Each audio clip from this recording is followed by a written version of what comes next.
ಬಾಗಲಕೋಟೆಯ ರಾಂಪುರದಲ್ಲಿ ಬಸ್ ನಿಲ್ದಾಣವೇ ಇಲ್ಲ. 10,000ಕ್ಕೂ ಹೆಚ್ಚು ಜನಸಂಖ್ಯೆ, 50 ಗ್ರಾಮಗಳ ಕೇಂದ್ರ ಸ್ಥಾನ, ದೇವಸ್ಥಾನ, ಕಲ್ಯಾಣ ಮಂಟಪಗಳೇ ಪ್ರಯಾಣಿಕರಿಗೆ ಆಶ್ರಯ. ಬಸ್ ನಿಲ್ದಾಣ ಯಾವಾಗ ನಿರ್ಮಾಣ? ಸ್ಟೋರಿ ಇದು.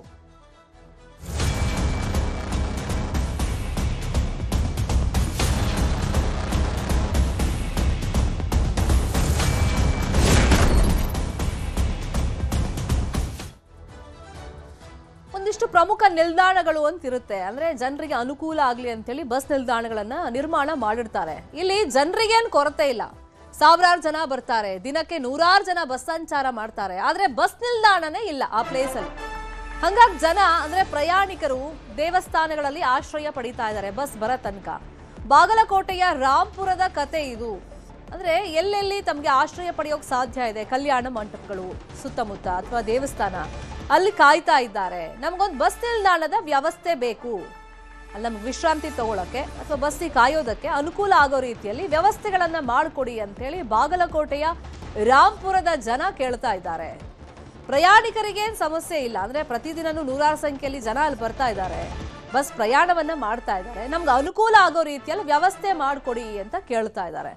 ಬಾಗಲಕೋಟೆಯ ರಾಂಪುರದಲ್ಲಿ ಆ ಪ್ರದೇಶ ಹೆಂಗಿದೆ, ಪ್ರಯಾಣಿಕರು ಬಂದರೂ ಕೂಡ ಆಶ್ರಯಕ್ಕೆ ಅಲ್ಲಿ ಬಸ್ ನಿಲ್ದಾಣ ಇದುವರೆಗೂ ಯಾಕಾಗಿಲ್ಲ, ಜಾಗದ ಅಭಾವ ಏನಾದರೂ ಇದೆಯಾ, ಇದಕ್ಕೆ ಪ್ರಯಾಣಿಕರು ಏನ್ ಹೇಳ್ತಾ ಇದ್ದಾರೆ, ಆ ಬಗ್ಗೆ ಒಂದು ವರದಿ ಇದೆ, ನೋಡೋಣ.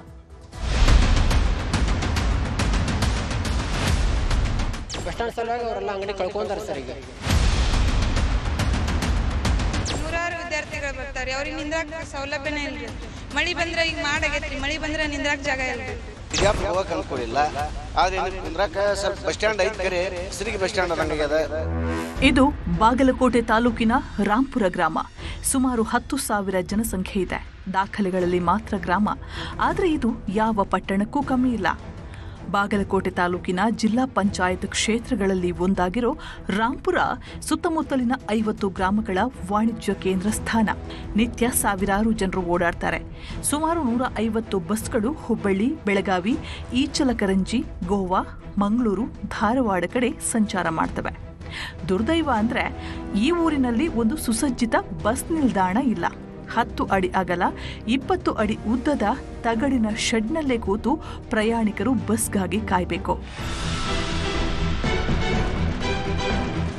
ಕೆಲವೊಮ್ಮೆ ಬಸ್ಗಳು ಸರಿಯಾದ ಸಮಯಕ್ಕೆ ಬಾರದಿದ್ದಾಗ ಗಂಟೆಗಟ್ಟಲೆ ಕಾಯಬೇಕು. ಗಾಳಿ, ಮಳೆ, ಬಿಸಿಲು ಇದ್ದಾಗ ಪಕ್ಕದ ದೇವಸ್ಥಾನ, ಕಲ್ಯಾಣ ಮಂಟಪ, ಮರಗಳ ಕೆಳಗೆ ಕೂರಬೇಕಿದೆ. ಬಸ್ ನಿಲ್ದಾಣಕ್ಕಾಗಿ ಸುಮಾರು 1.5 ಎಕರೆ ವಿಶಾಲವಾದ ಜಾಗ ಇದೆ. ಬೇಗ ಬಸ್ ನಿಲ್ದಾಣ ಕಟ್ಟಿಸಿ ಅನ್ನೋದು ಇಲ್ಲಿನ ಜನರ ಆಗ್ರಹ. ಇಲ್ಲಿ ಕುಂದ್ರಾಗ ಸರಿಯಾಗಿ ವ್ಯವಸ್ಥೆ ಇಲ್ಲ ಸರ್. ಎಲ್ಲ ಕಲ್ಲು ಹೊಡೆದಾವ, ನೋಡ್ಬೋದು ನೀವು.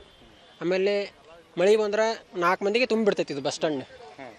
ಆಮೇಲೆ ಇಲ್ಲಿ ಎಲ್ಲ ಭಾಳ ಸರಿಯಾಗಿ ವ್ಯವಸ್ಥೆ ಇಲ್ಲ ರೀ ಸರ್. ಕುಂದ್ರಾಕ ಮಳೆ ಬಂದ್ರೆ ಬರೀ ಬಿಸಿಲಾಗಿ ನಿಂದ್ರದಾಗತ್ತೆ. 5 ವರ್ಷದಿಂದ ಐತ್ರಿ ಸರ್. 1 ಎಕರೆ 11 ಗುಂಟೆ ಕೊಟ್ಟಾರಿ ಸರ್ ಇದಕ್ಕೆ KSRTC ಅವರಿಗೆ ಬಸ್ ಸ್ಟ್ಯಾಂಡ್ ಮಾಡ್ಬೇಕಂತ ಹೇಳಿ.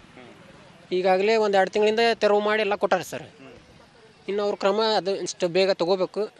ಒಂದು ಸುಸಜ್ಜಿತವಾದ ವ್ಯವಸ್ಥಿತವಾದ ಬಸ್ ನಿಲ್ದಾಣ ಮಾಡಿಕೊಡ್ಬೇಕು ಸರ್. 2.5 ತಾಸು ವೇಟ್ ಮಾಡ್ಬೇಕಾಗತ್ತೆ ರೀ. ನಾವು ಏನು ಸೌಲಭ್ಯನೇ ಇಲ್ರಿ. ಇಲ್ಲಿ ಕುಂದ್ರಾಕ ಜಾಗ ಇಲ್ರಿ, ಮಳೆ ಬಂದ್ರೆ ನಿಂದ್ರಾಕಾಗಲ್ರಿ, ಏನು ಸೌಲಭ್ಯ ಇಲ್ರಿ.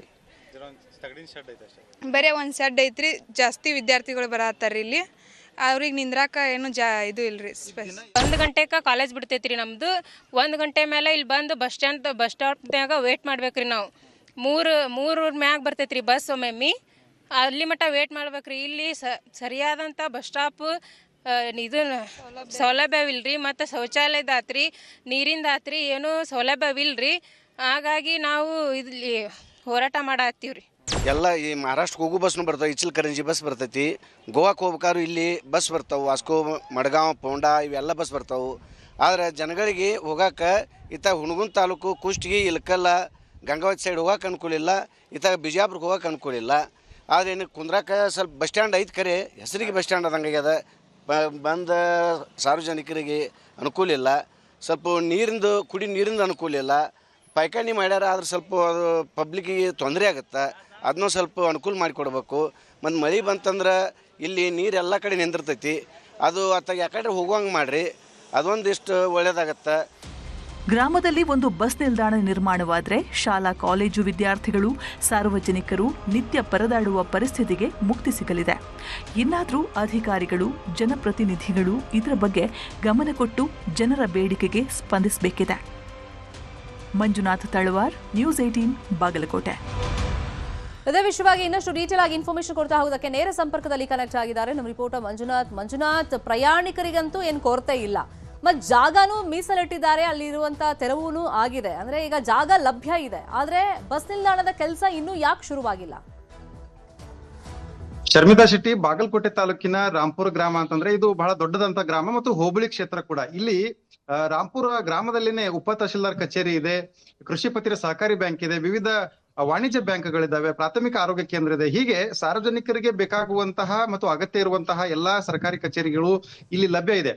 ಈ ಒಂದು ಗ್ರಾಮ ಸುಮಾರು 50 ಗ್ರಾಮಗಳಿಗೆ ಕೇಂದ್ರ ಸ್ಥಾನವಾಗಿದೆ. ಮತ್ತು ಮೇಲಾಗಿ ಕಲಬುರಗಿ ಮತ್ತು ವಿಜಯಪುರ ಕಡೆಗೆ ಪ್ರಯಾಣವನ್ನ ಬೆಳೆಸುವಂತವ್ರು, ಅಂದ್ರೆ ಹುನಗುಂದ ಭಾಗದಿಂದ ಆಗಿರ್ಬೋದು, ಈ ಕಡೆ ಬಾಗಲಕೋಟೆಯಿಂದ ಹೋಗುವಂತವ್ರು ಇದೇ ಒಂದು ಮಾರ್ಗವನ್ನ ಅನುಸರಿಸಬೇಕು. ಅದೇ ರೀತಿಯಾಗಿ ಕಲಬುರಗಿಯಿಂದ ಬೆಳಗಾವಿ ಕಡೆ ಹೋಗ್ಬೇಕಾದ್ರೆ, ಹುಬ್ಬಳ್ಳಿಗೆ, ಗೋವಾ, ಮಂಗಳೂರು ಈ ಕಡೆ ಹೋಗ್ಬೇಕಾದ್ರೆ ಎಲ್ಲಾ ಬಸ್ಗಳು ಕೂಡ ಇದೇ ಒಂದು ಗ್ರಾಮದ ಮೇಲೆ ಹಾದು ಹೋಗುತ್ತವೆ. ಇಲ್ಲಿ ಇರುವಂತಹ ಮಾಹಿತಿಯ ಪ್ರಕಾರ ಸುಮಾರು 200ಕ್ಕೂ ಹೆಚ್ಚು ಬಸ್ಗಳು ಪ್ರತಿನಿತ್ಯ ಇಲ್ಲಿ ಓಡಾಡ್ತವೆ. ಆ ಬಸ್ಗಳು ಸ್ಟಾಪ್ ಕೂಡ ಇದಾವೆ ಮತ್ತು 50 ಗ್ರಾಮಗಳ ಸುತ್ತಮುತ್ತಲಿನ ವಿದ್ಯಾರ್ಥಿಗಳು ನಿತ್ಯ ಬೆಳಿಗ್ಗೆ ಕಾಲೇಜ್ಗೆ ಬರ್ತಾರೆ. ಇಲ್ಲಿ ಡಿಗ್ರಿ ಕಾಲೇಜ್ ಇದೆ, PU ಕಾಲೇಜ್ ಇದೆ, ITI ಕಾಲೇಜ್ ಇದೆ. ಹೀಗಾಗಿ ಸಾವಿರಾರು ವಿದ್ಯಾರ್ಥಿಗಳು ಬಸ್ಗಳಲ್ಲೇ ಇಲ್ಲಿ ಬಂದು ವಿದ್ಯಾಭ್ಯಾಸನ ಮಾಡಿ ಹೋಗ್ತಾರೆ. ಆದ್ರೆ ಸುಸರ್ಜಿತವಾದಂತಹ ಬಸ್ ನಿಲ್ದಾಣ ಇಲ್ಲದೆ ಇರುವ ಕಾರಣಕ್ಕೆ ಇಲ್ಲಿರ್ತಕ್ಕಂತಹ ಪ್ರಯಾಣಿಕರು ಮತ್ತು ವಿದ್ಯಾರ್ಥಿಗಳು ಪರದಾಡುವಂತಹ ಪರಿಸ್ಥಿತಿ ನಿರ್ಮಾಣವಾಗಿದೆ.